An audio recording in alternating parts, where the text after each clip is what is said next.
Well, March Madness is here.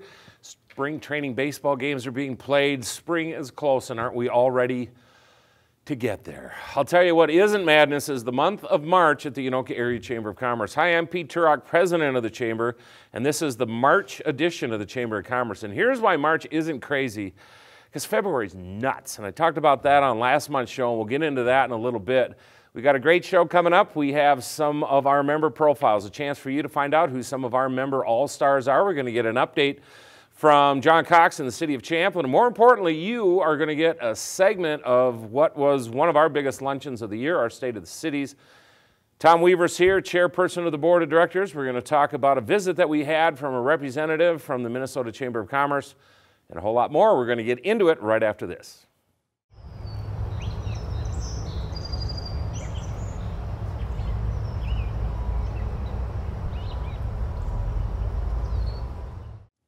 Back on the Chamber Report, time now to take a peek back at the month of February. It was rocking at the Anoka Area Chamber of Commerce. Staff is doing one of these. We are glad that it is over. And we had a whole bunch of stuff going. We always have networking. We talk about it being one of the key components of the Anoka Area Chamber of Commerce and its members and the organization. Boy, did we have a bunch of networking opportunities in the month of February. Started off with our AM Connections Network Group. They met the first and third Wednesday of the month at the Chamber office. Tons of people show up, tons of networking going on. I'll talk about it a little bit more in detail for those of you that are watching that have not heard of it, not aware of it, and you should be, because you should come and you should attend. Great way to network your business.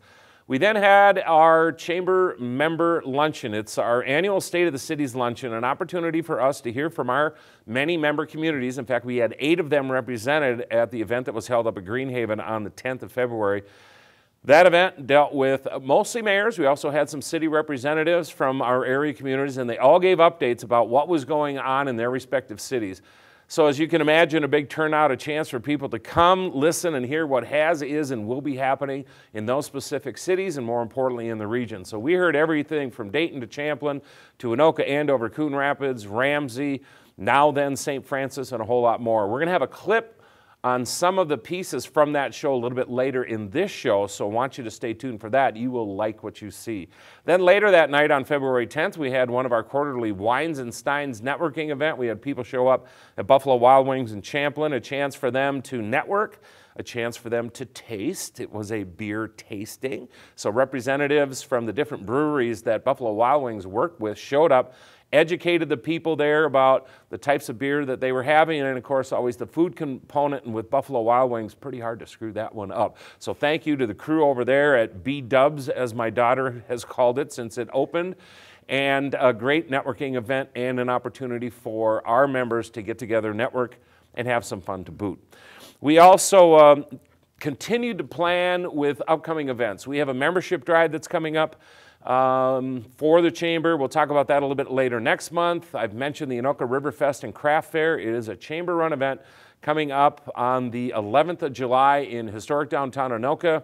It is an opportunity for us to highlight our region, to get people to drive through all of our member communities as they come to Anoka for one of the largest outdoor craft fairs. I invite you to go to our website. We have a specific one for it, www.anokariverfest.org. If you're a crafter and you make the stuff yourself, and that's very important because those are the only people that we put in that show, you can download some crafter application information and let it go. If you're a business and would like to be a part of Riverfest, there are numerous ways you can be a part of it, from sponsorship opportunities that support the event, get your name out there. Heck, there's even opportunities for you to have booth space. And let me tell you, that stuff is very limited. This is a craft and artist show, but we do allow some prime spots for non-crafter artist opportunities, and that could be you. So you can find some of that information out on the website. Better yet, give me a call and I can talk to you about everything going on with the Anoka River Fest and Craft Fair. The reality is that staff started working on that event in July, this past December, and then January we did a bunch with it too. So a lot of planning goes into all those events. As you can imagine, it's not something that you pick it up 2 weeks out and say, okay, let's figure this thing out. We have food vendors coming in already. We've already booked the music. We have crafters already sending in their stuff. We want you to be a part of it, and there's lots of ways that you can do that. Time now for our benefit of the month, and this month it's the brochure rack. No, this is not some medieval torture device. It is a rack that sits in our office and it's full of brochures. It has our chamber map, our chamber magazine. It has all the bus schedules from every bus running from Champlin to Anoka to Coon Rapids and everywhere in our region. We have trail and bike maps, and then we have brochures. Oh, do we have brochures from our chamber members. So a chance for you as a member to put brochures in there. Let me tell you something. When somebody new moves into our area or they're thinking of moving into the area, Chamber of Commerce is usually one of their first stops. And when they do, they go over to that rack and they grab the map and they grab our magazine. And then they start grabbing one of everything. It's like the WCCO booth at the state fair. We actually have a bag for people. It's not a WCCO bag. I'll have to call Frank and Amelia and see if we can get that. But a bag, and they fill it up, and a chance for a member to put a brochure in their hands. That's one of the many benefits of membership. You know, our job is to try to give you as many opportunities to get your name out there. One of them is being on this show with a member profile. Another is the brochure rack. Another is being on our chamber website, and many, many more. That's why we highlight them here every month. And this month, it's the brochure rack. So if you have a pile of something, flyers, brochures, bring them in, give them to Tammy Flaggar, my administrative assistant. I guarantee you she will find room in that rack, and she will put those items there for you, and then you will be up front and center and in the eyes of people looking at that rack, and we want you to take advantage of that benefit. We're taking a break, and when we come back, Tom Weaver's here, chairperson of the board of directors. We're going to talk about the Minnesota State Legislature and a visit that we had with Jennifer Byers from the state chamber. We'll get into that right after this. Hey, I'm just leaving now. Can you text me the details? Thanks.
Back on the Chamber Report, time now for our monthly visit with Tom Weaver. Tom is the chairperson of the board of directors, and as I've mentioned in the past, it's not a paid position. In fact, no board members get paid, but boy, they have a critical role in the running of this organization. We have 16 people that are selected to be on that board. In fact, 5 people new come on or off every year, run a 3-year term. Tom, being chair this year, will actually serve a 4th year as past chair, but they run the show. I am just the lowly president. I am Gilligan, they are Skipper, and my administrative assistant is Marianne, and they tell us what to do, and we do it. So it's a pretty simple process. Tom, we are almost halfway through your year. Just like that, it just rocks. It's flying by. Yeah, It is. It's been a lot of fun. You know, we had an opportunity to go out and do a ribbon cutting out at Achieve Services and tell everybody, because, you know, we don't pay, remember that part? Well, he actually works for Achieve Services. Tell him real quick about that organization. And I want to talk detergent. All right, good. Thanks, Pete. Yeah, Achieve Services is an organization that provides habilitation and training services for about 180 adults with developmental disabilities, and we're privileged to work with some really wonderful people. One of the things that we do primarily is to try to find them jobs both in the community and at our site in Blaine. So for the employers out there, if you're looking for a really talented workforce, these guys typically come to the job with a job coach that we provide. There's very little turnover. They do high quality work, so it's a great resource for employers to be aware of. So we want to make sure they know about that. This detergent project, the ribbon cutting that you were out for, we're really excited about this. We just launched a new detergent business, so we were looking for something that would create jobs for our people and bring in some revenue so we could become less dependent on government funding, and came up with this laundry detergent. And it's a really good product. It's environmentally friendly, and it works really, really well. And again, it's creating jobs and helping our people at Achieve. So it's a really good product. So this is a product that you can buy, and it helps to put people to work as well, and they make a little money, Achieve makes a little money. Yep. But what a great combination to be able to have an opportunity for some special people to work, and more importantly, get some really clean clothes. So you hired, I mean, this is not, you're just grabbing some stuff and pouring it in. You actually created this detergent. Yeah, we work with Lubrication Technologies, which is another local business. They create all kinds of degreasers and things, and they partnered with us to create a formula for us that's been tested, and I mean, it's a wonderful product, and it's a really good example of how private business and nonprofits can come together and solve a problem. So. You know, and I could see their faces as you were talking at the ribbon cutting and mentioning them and talking about the job that it took to get to that point where Achieve Clean detergent was ready to go. You could see the pride on their faces. You could see that they were really pumped to be a part of that whole thing. Yeah, the people at LubeTech are just wonderful. They are as excited about this project as we are. I think there's a lot of benefit for everybody involved. Well, and especially when you started out with it was going to be a granular, right? Yeah, it was going to be the pillows, the little the little packets. pillows, yeah, and then you said, let's go liquid. Yeah, we went liquid. You know, high efficiency machines typically use liquid detergent, and so we went down that route, and they developed this wonderful formula, and we're off and running. So cool. So if somebody out there wanted to get some Achieve Clean, how can they do it? AchieveClean.org. Go to AchieveClean.org and you can order it and it'll be delivered to your home. Or you can come and pick it up at Achieve in Blaine. Man, and you're just, doesn't that sound right? It does. So do it. Check it out. You're going to love this stuff.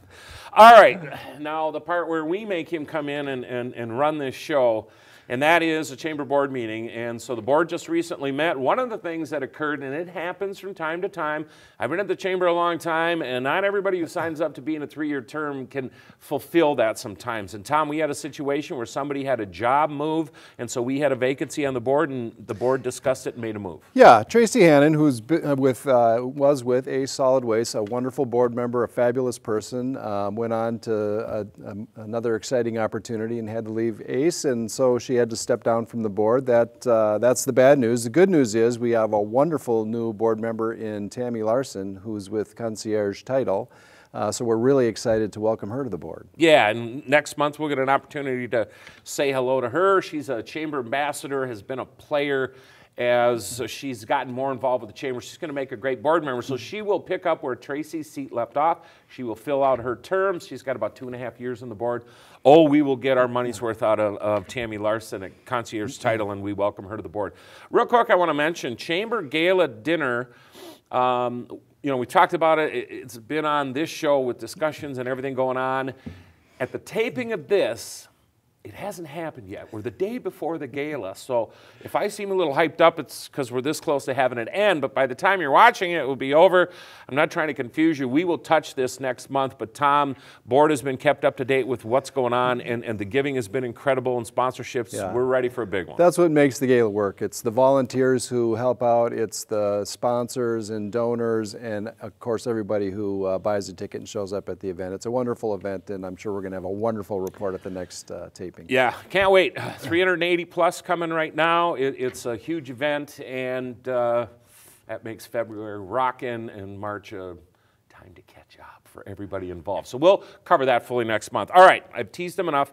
Jennifer Byers, Minnesota Chamber of Commerce. I've known her for a long, long time. She's been at the Chamber forever. Now, the Minnesota Chamber is a Chamber of Commerce. They run very similar to how the Anoka Area Chamber runs. They are not affiliated in the sense that we have anything tied to each other than the fact that the Chamber has decided that we want to be a member of the Minnesota Chamber of Commerce. But any positions that they take or anything that they do is not run through the Anoka Area Chamber, for that matter, any other chamber.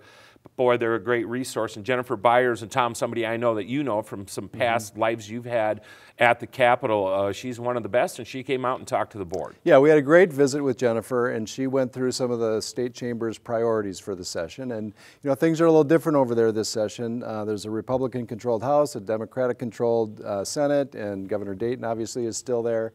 So the dynamics have changed a little bit. It used to be all controlled by the DFL, so that creates, I think, some opportunities and challenges along the way. But she talked about their priorities, which aren't going to surprise anybody. One of them, that probably their top priority, is tax relief.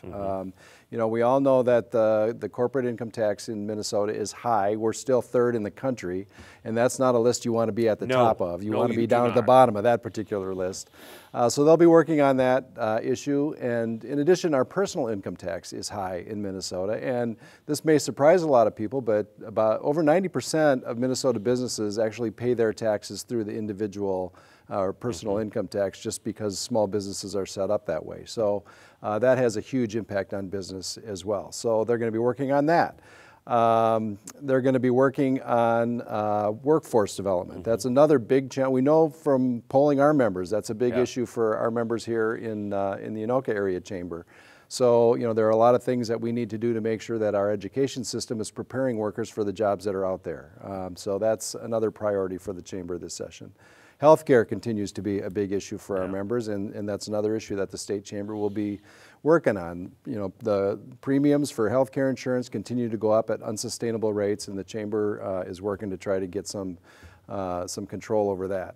Transportation, another big issue. Everybody hears about transportation. I think everybody agrees that we need to do something about transportation. Where there's some disagreement is how you fix the problem. And the Chamber's position, and they'll be fighting for this at the Capitol, is to put more money into transportation. But where does it come from? Well, if it's a priority, more of that funding should probably come from the general fund, which is the Chamber's approach. You know, the governor has suggested a new tax, a gross receipts tax.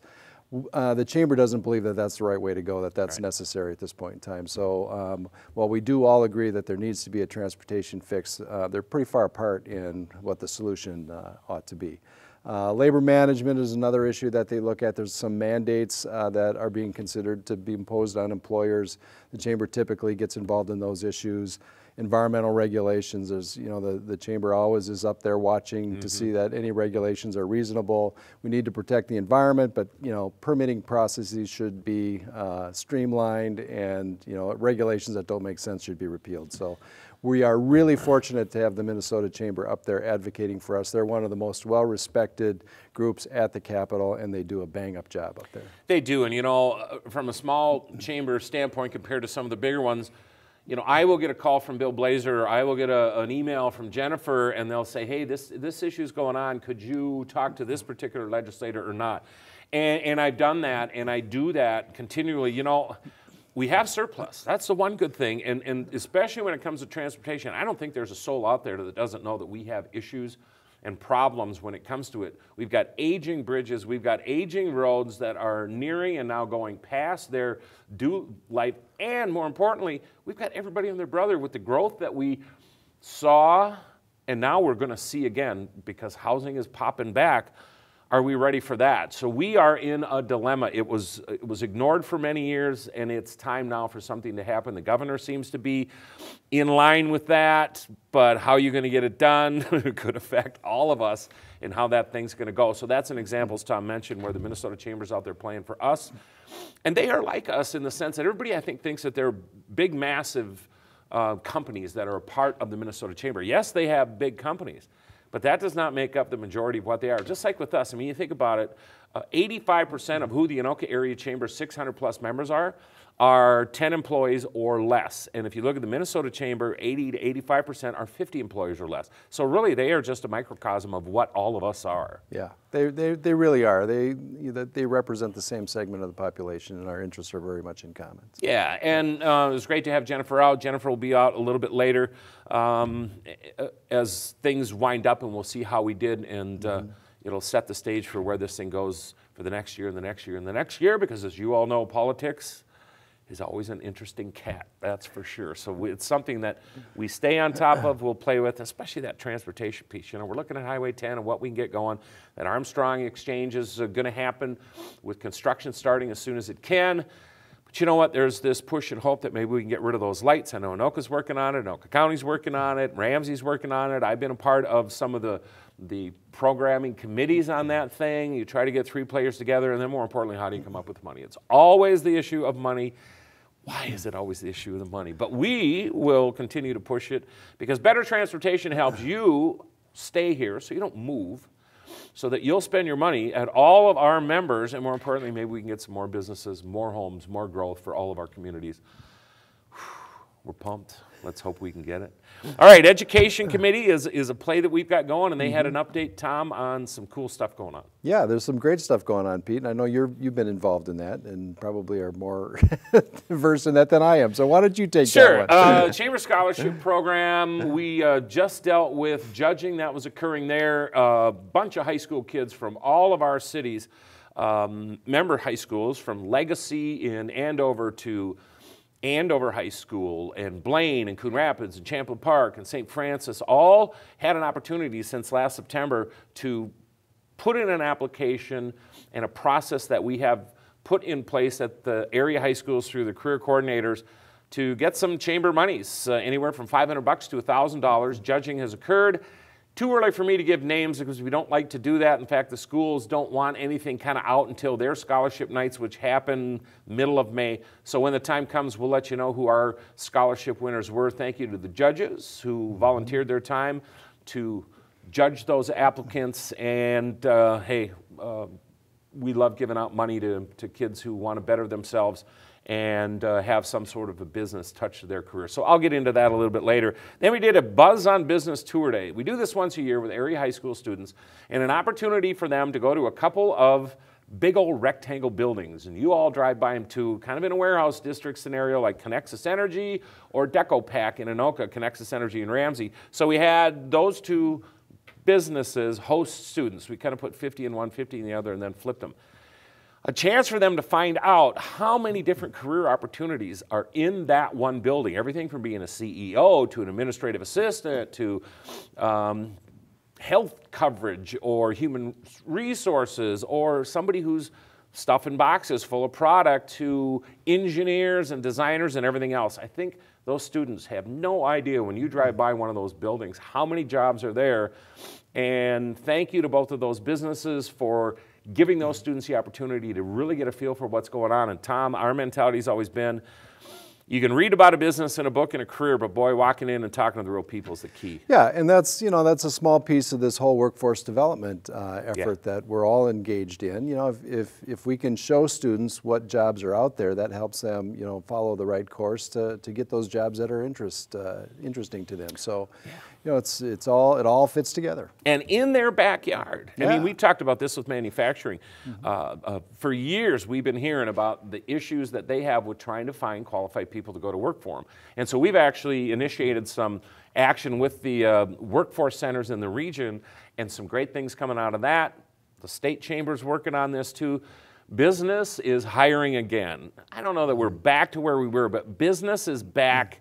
And they took those cuts and they pulled back. Well, you know what? Now they're starting to take that step forward. And sometimes they're struggling to try to find qualified candidates. And whether it's on a state level or even right here in our backyard, it's an issue, and Chamber should be on it, and we are. Absolutely. Whew. All right, March. I'm taking a nap. Going to take a vacation and go out to Montana. It's going to be well deserved. Yeah, go out to Montana and see the grandkids. And I'll tell you what, though, Chamber's having a good year. It kicked off in October with our annual meeting. Now we're through Gala. We take a little bit of a break. We got a bunch of stuff coming up in the spring and summer. And we'll cover all those coming up. Tom, keep doing what you do. Let's keep this ship afloat. This is not a 3-hour tour. We're on a 6-month cruise now, and we got 6 more to go, and we'll get her done. And we're having fun along the way. That we are. All right, we're going to take a break. When we come back, you love this part. You tell me all the time you do. It's member profiles. You're going to get to see some of our member rock stars, and we're going to do that right after this. QCTV is an award-winning community media center. We inform citizens about the actions of their city governments. We connect residents to the events and activities happening in their own backyard.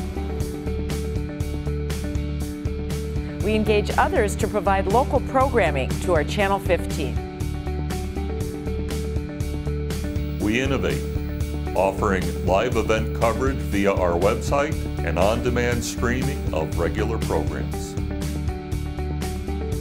We collaborate with local organizations for important community conversations. Most importantly, QCTV tells the stories that matter to the people who live, work, and play in the communities of Andover, Anoka, Champlin, and Ramsey. Back on the Chamber Report, time now for member profiles, an opportunity for you to find out what and who our Chamber members are and what it is that they're up to. And cities are members of the Anoka Area Chamber of Commerce. And we've got one with us today. John Cox from the city of Champlin is here with us. And John, you pop in from time to time. I shot you an email a couple of months ago and said, hey, you know what? There's stuff going on. What it really is I'm a Champlin resident, so I want to get the inside scoop on what's going on, and there are a lot of things going on. Last time you were on the show, Mississippi Crossings and the city's plan to recapture and redevelop the Mississippi River. Everybody has their eyes on that. It is a golden piece of property and a golden area. What's going on there? It is. Pete, first of all, thanks for inviting me to be here this afternoon. With the Mississippi Crossings, we've hired a broker to market that site. We've been doing that actively for about a year now. We are hopeful that we will have a party and being able to do a groundbreaking later this year. We are talking to a number of developers interested in parts as well as the whole. But the one thing we will not do is sell that property short. As you mentioned, it is a golden piece of property, and we have a vision, a plan. We have a high bar that someone needs to meet, and we have expectations we'll get there hopefully this year. You get one shot, and this is what I've been most impressed with the city is that you're not willing to take that first person that comes and knocks on the door if you don't like that. I am so happy as a resident of Champlin that you guys are taking your time, figuring out what it is you want, figuring out who might be that best fit. And you know what? Not everybody's going to be that fit, but more importantly, making sure that you guys and your vision is met. And if that means that that land sits vacant a little bit longer, hey, so be it. And from a resident standpoint, I could not agree with it more. I think you guys are approaching this thing right. You took the complete steps to get where you've gotten to get there.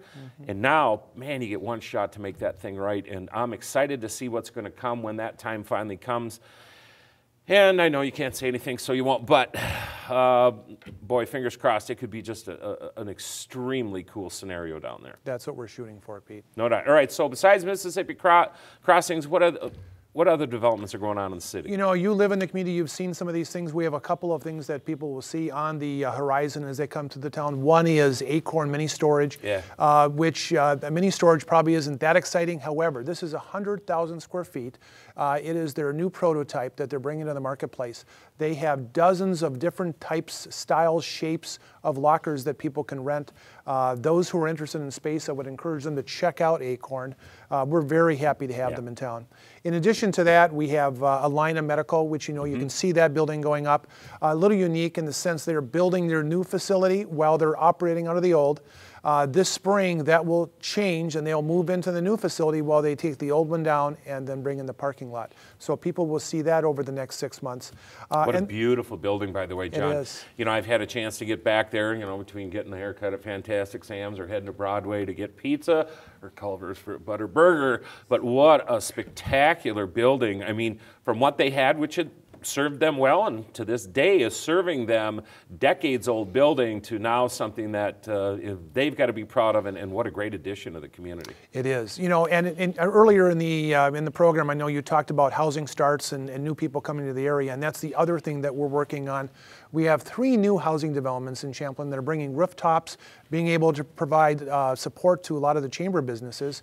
But we have a single-family neighborhood, 120 new lots, upscale, single-family development. We have 39 units that are going to be detached townhomes, both in the northwest area of the community.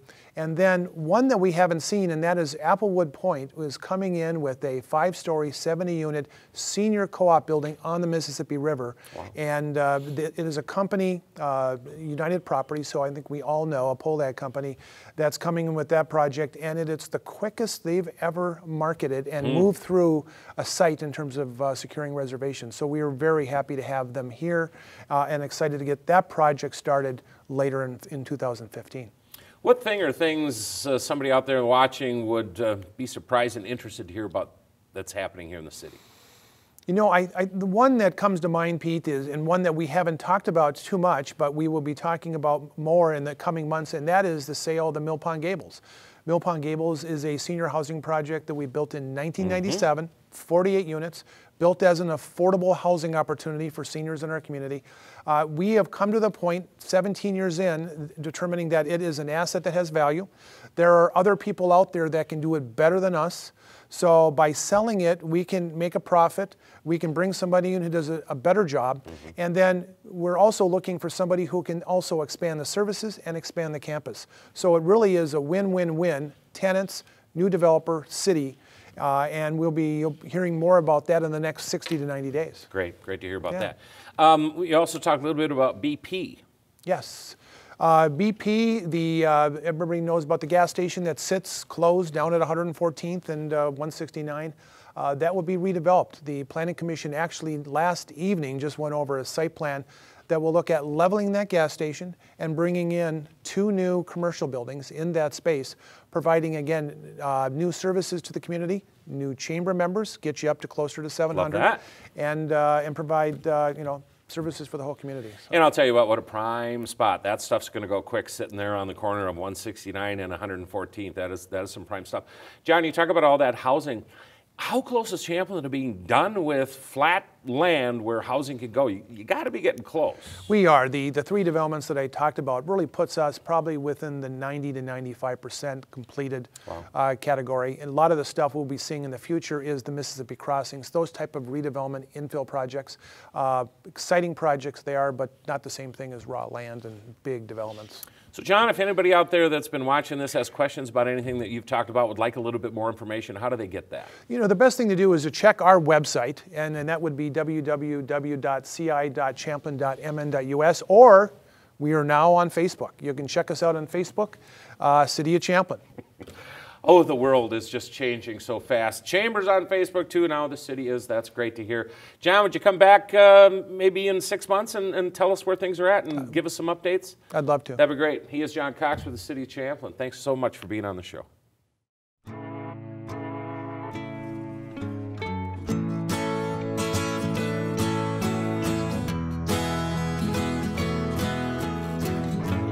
Wake the sun, tell him that I've begun to dream of things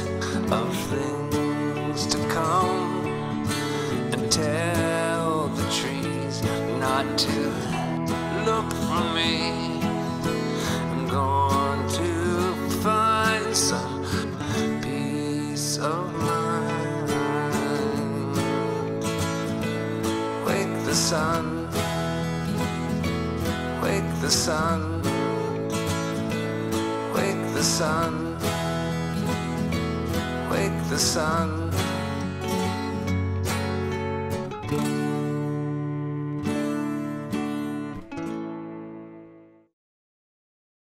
Next up on the member profile segment here, the Chamber Report, we have Bart Ward from Ward & Company. He is a chamber neighbor. His offices are located right across the street from the Anoka Area Chamber of Commerce in downtown Anoka.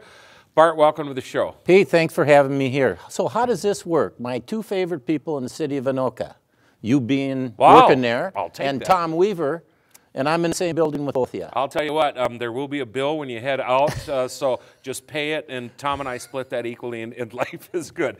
All right, Ward & Company. Talk to us a little bit about Ward & Company.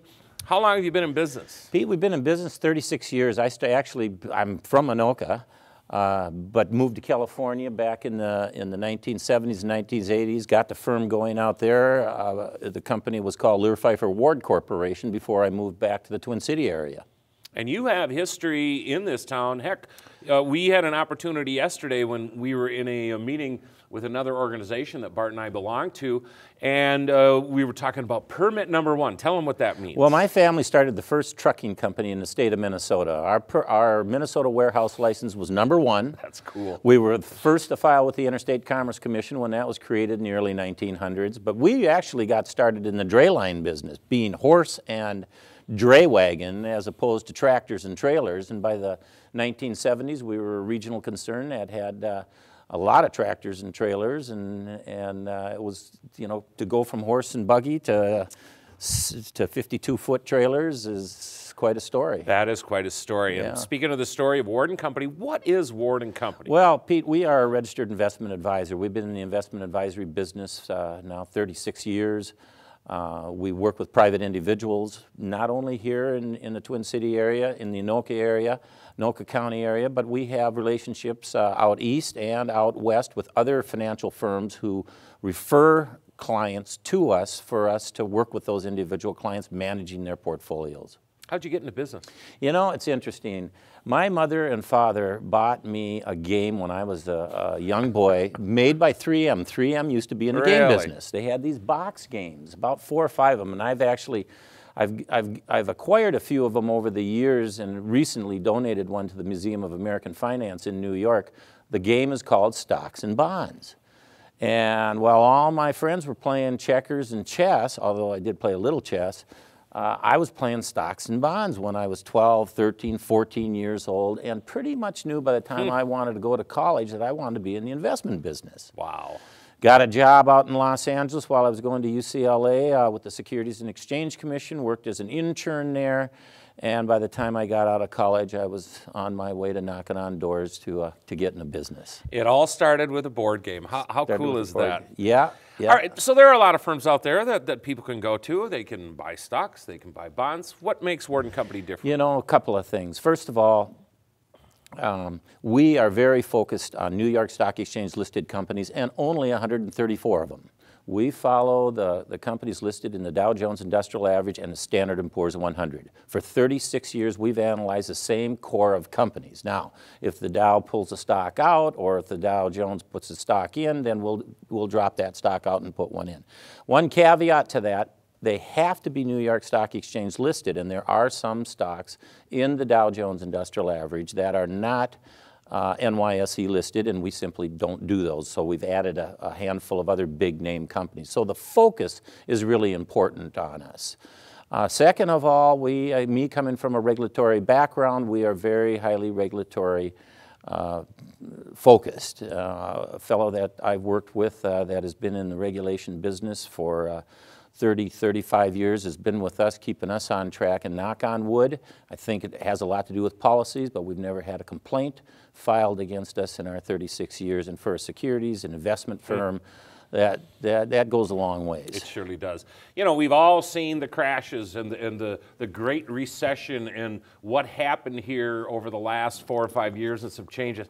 What's your take on all this? I mean, we're getting better. Everybody's feeling that. Is it real when it comes to the New York Stock Exchange? Yeah, I think we've got some underlying challenges. There's some world challenges. China's starting to slow down right now. Europe has still got some drags going on. Things aren't all that wonderful and rosy. We've had a tendency over the years to be a defensive firm, but you know, the markets go through these things. I write a national newspaper column that gets published here and around the country, and every once in a while, one of the subjects I'll pick on is the re-regulations of markets. And usually that comes along with a little bit of history. You know, we've had crashes going back to the beginning of the stock exchange. And, you know, the markets don't get regulated or re-regulated until the downside comes. Nobody wants to think about the upside. It's always fun in the upside. Everybody's making a lot of money. But it's during those big upsides that things get haywire in the markets, and you have investigations and re-regulation. We've gone through a lot of that. In fact, there's been an awful lot of it. This period has been unusual in that the investigations and the regulations of Wall Street have dragged on for many, many years. Even back in the 29 crash by 1933, 1934, all of that was pretty much over with. And we still, every now and then, see something related to the 2008 mortgage collapse. But, you know, we're in a lot better shape than we were after that collapse, but there's still some concerns out there, Pete. Oh, there's no question about it. You know, I talk about how business and things are getting a little bit better. You know, business took some big hits. They had to really tighten their belts. They did that. And now that things are starting to get a little bit better, you just don't jump right back to where you were. You ease back. And I knew that this comeback was going to take a long time. The drop was quick. The comeback is going to be long, and we're getting there, but it's a long road, and Bart, it's a road that, you know, hopefully we continue to go up, but people just need to be aware. You know, just to remind people, we have a famous saying on Wall Street: the only thing new on Wall Street is unlearned history. And, you know, the NASDAQ, what we used to call the OTC markets, topped out at around 5,100 in 2000. That index today is at 4,900. We still haven't made the round trip from the dot-com crash in the NASDAQ, and the New York Stock Exchange Composite Index, which is an index of all of the stocks listed on the New York Stock Exchange, is only back to where it was in 2008. Right, and that's what people need to understand is that, yes, it's getting better, and I don't want to be negative Nelly, but we've got to keep on this. We've got to keep this thing going, and I'll tell you who's watching it is this guy, Bart Ward from Ward & Company. Bart, if somebody out there would like to talk to you, how could they do that? They can get a hold of us at 763 area code 712-0992. And again, their office is right across from the Chamber office, 1st Avenue South in downtown Anoka. Bart, great having you on the show. Thanks for being here. Thanks, Pete. Fun. You bet.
Last up, but certainly not least, Barkley Cruz is here. He is with the National Sports Center, back with us. Barkley, welcome back to the show. Appreciate you coming and giving us some updates. We love finding out what's going on at the National Sports Center.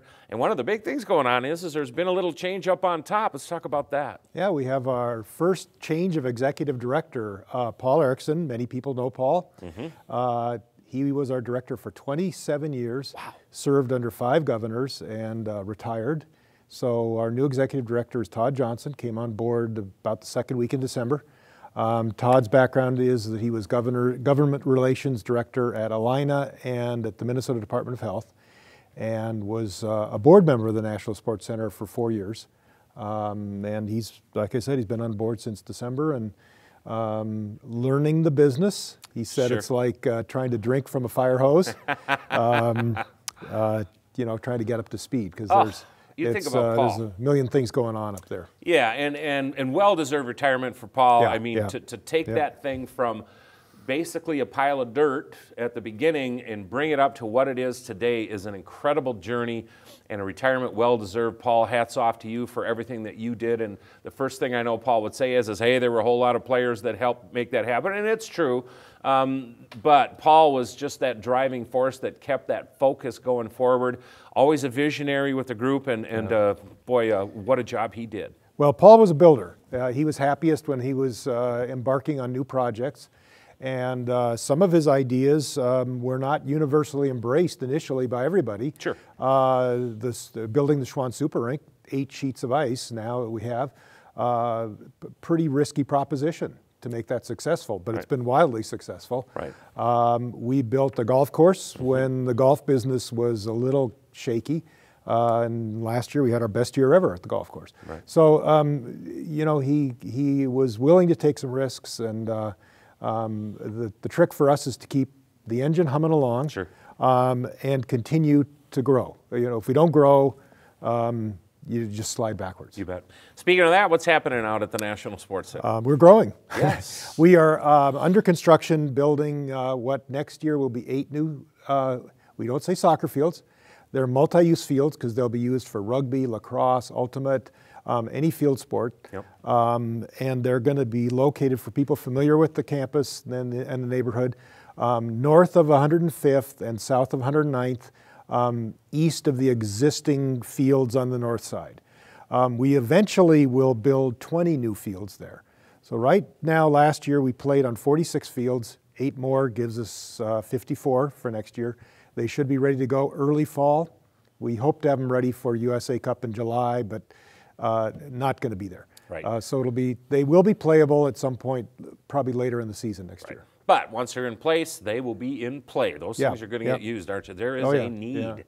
Yeah, and the other thing is that for people who know about turf management, our turf crew is ecstatic about getting these new fields because it will allow us to rest some of our existing fields more than we have been. Yes. We really have been overplaying our fields for years, and especially if we have bad weather and a lot of wet fields, they can wear out real quickly. So we can rest some of the fields during the season. It's going to be great. If you have good quality fields, teams like to play there. They come back year after year, and it's a winning formula. It is, and we like that part of it from an economy standpoint because, boy, the room nights, and they all have to eat, and they need gas. And, I mean, it helps not only right around that complex in Blaine, but the layers as it keeps going beyond. I mean, we feel it. We get calls a lot as these things are going on, looking for hotel, motel, and other things, looking for things to do, and those are wonderful things. I'm a part of a board of directors called the Twin Cities Gateway Group, and they deal with the region of Anoka County, and obviously the National Sports Center, a big play there. So I know that impact of what happens, but even beyond that, just to see it in our region, and you think, well, geez, who's going to Ramsey and staying in Ramsey at that hotel, motel, and going to Blaine? Well, they are, because everything else is filled up in between when you have some of these major events. Barkley, what else is going on? Well, you know, you mentioned tourism, and you just finished talking about the recession. You know, an interesting fact, we're not 100% sure that this is true, but we're pretty sure.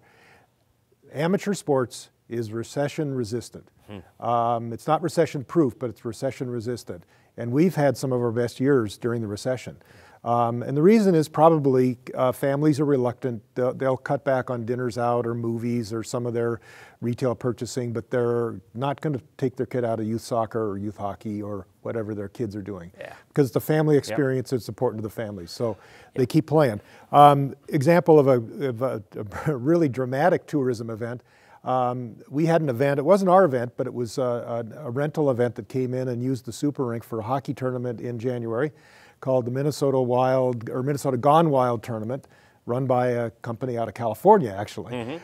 They brought in 90 teams for this tournament over 4 days. 81 of them were from out of state.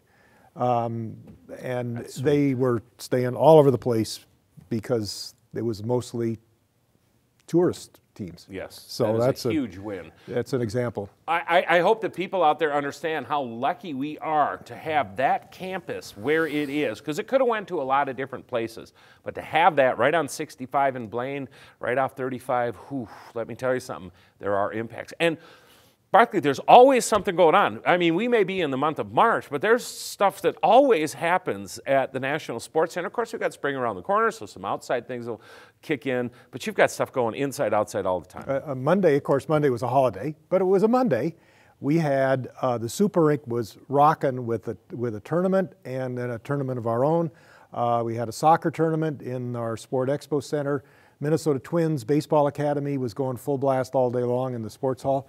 So on a weekday, we were, you could hardly find a parking spot. You know what? What more can you ask? I mean, you got this facility and it's not sitting vacant. It's action. The lights are on and things are happening there, and that is cool. And that is a reason why you can get involved out there too. And we'll talk about that in a little bit. But Barclay, anything else you want to talk about? Well, just coming up in March, we've got 2 of our marquee outdoor shows. The Minnesota Deer Classic is March 6th, 7th, and 8th. Great Waters Fly Fishing Expo, March 20th through the 22nd. The best way for people to find out what's going on, and we have a great calendar, by the way. Everything that's happening is on our calendar. Our website, which is nscsports.org, and it's a fun website because there's just a ton of information there. There's history of the facility, there's lots of great pictures, and you know, it's fun to explore the website. Do you have volunteer needs at the National Sports Center? We do, especially at our big tournaments. Sure. And USA Cup, the major, there's going to be some new people to the community. So I'll tell them that our flagship event is Schwann's USA Cup, second week in July. Yeah. Last year we had a record 1,060 teams. That's from 19 different countries. That event in particular is an awesome volunteer experience. We need hundreds and hundreds of volunteers. It's the one time a year that the world comes to Anoka County. And you can hear all sorts of different languages being spoken.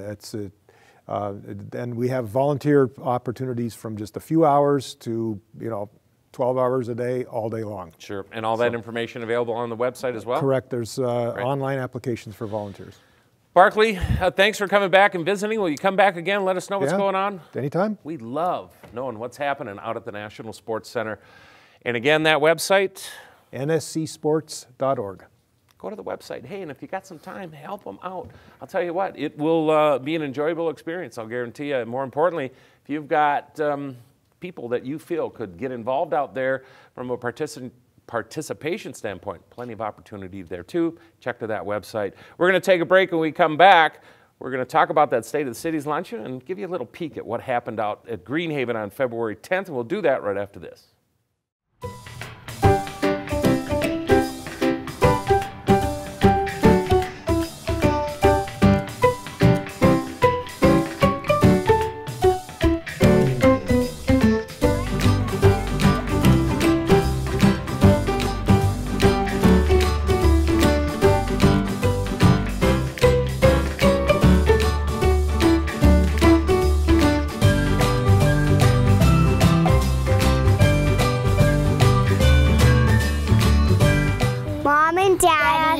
Teach us how to eat healthy and exercise. According to the Center of Disease Control, 17% of children and adolescents are obese. Lead by example. Teach your children to eat healthy and exercise. Get set, go!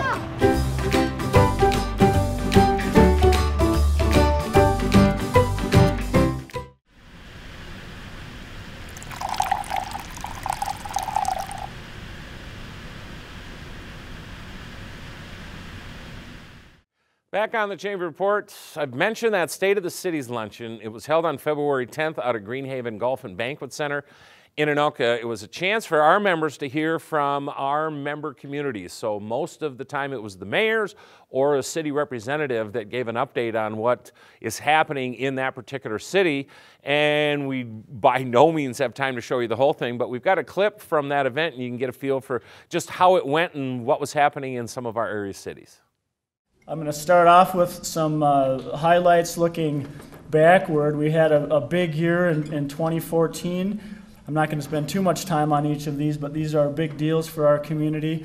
We saw our Rum River Shores development happen. It was one of the first high-end single-family homes development in our community along the Rum River. in quite a while, and we're very proud of it, and it's going to lead to more and bigger things that I'll talk about in a moment. Speaking of big things that led to something else, the Homestead of Anoka, the Volunteers of America has started in December their Phase 2. Phase 2 will be 65 senior apartments and 24 memory care beds. And that's in addition to their Phase 1 construction that exceeded $38 million, and this is going to be about a $25 million project. Another long-term and high-profile business in our community, a family-owned business. So our former mayor, Mike Amash, is here, and I asked if he wanted to do this one because this is all about 2014, his last year as mayor, but he said no, that'd be okay, he'll take a pass.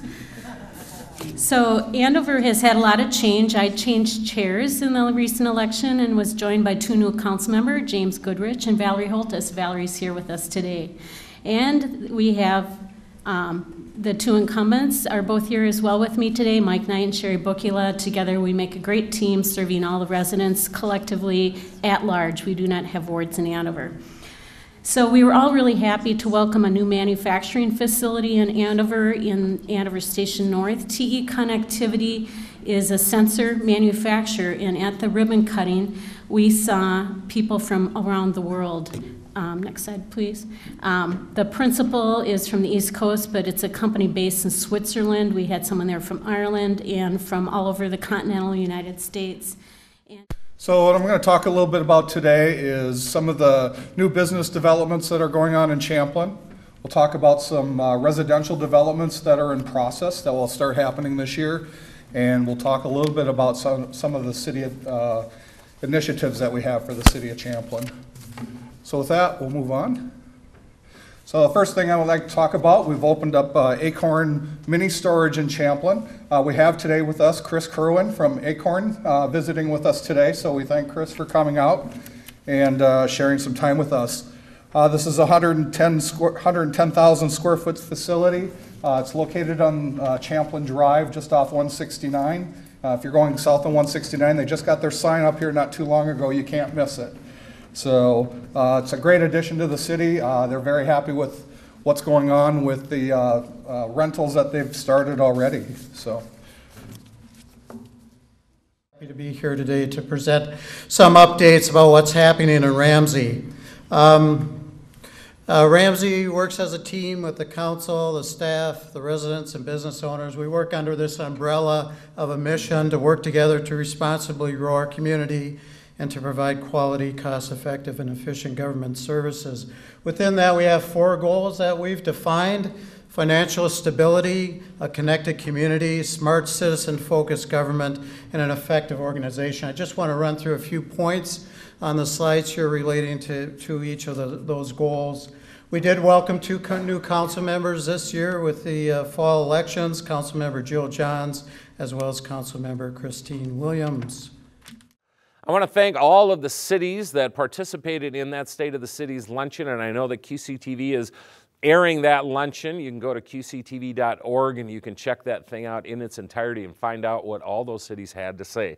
Time now for us to wrap up the show. We take a peek at March. As I mentioned before, February is so nuts. We need March to be mellow, and indeed it is. But it doesn't mean the doors aren't open at the Chamber. It doesn't mean that things aren't happening. We have our AM Connections Network group that will be meeting the 1st and 3rd Wednesday of the month. In fact, they meet every month, 1st and 3rd Wednesday, from 7:45 to 9 o'clock at the Chamber office. No RSVP needed, no cost for our members. Great networking. We hope you come to that. I'll have a member orientation on the 2nd Thursday of the month between 8 and 9 o'clock. Any member or a prospective business who's thinking about joining the Chamber can come out. I'll give you details about all the many benefits of membership in the Chamber, like being featured on this show. That is going to do it for this edition of the Chamber Report. I'm Pete Turok. If you have questions about anything you've seen, want to learn more information, numerous ways you can do it, go to the Chamber website at AnokaAreaChamber.com, and many of you do, and we appreciate that. So many people go there and hit our member directory. Business members are listed both alphabetically and by category. You should use an Anoka Area Chamber of Commerce member. Why wouldn't you? These are our backyard people. These are people who have families here. These are people who are helping this area with jobs and everything else. Use an Anoka Area Chamber member first. You can stop by the Chamber office. We're located at 12 Bridge Square, which is a half block off 1st Avenue north, or rather south, just off Main Street in downtown Anoka. We're open from 8 a.m. to 4:30 p.m. Monday through Friday. You can email me, Pete at Anoka Area Chamber of Commerce. You can also call the Chamber office at 763-421-7130. Keep those comments coming. We appreciate them. We're going to keep bringing more member profiles to you and let you know what's happening in our region. I want to thank you for watching and hope you'll be with us again next month.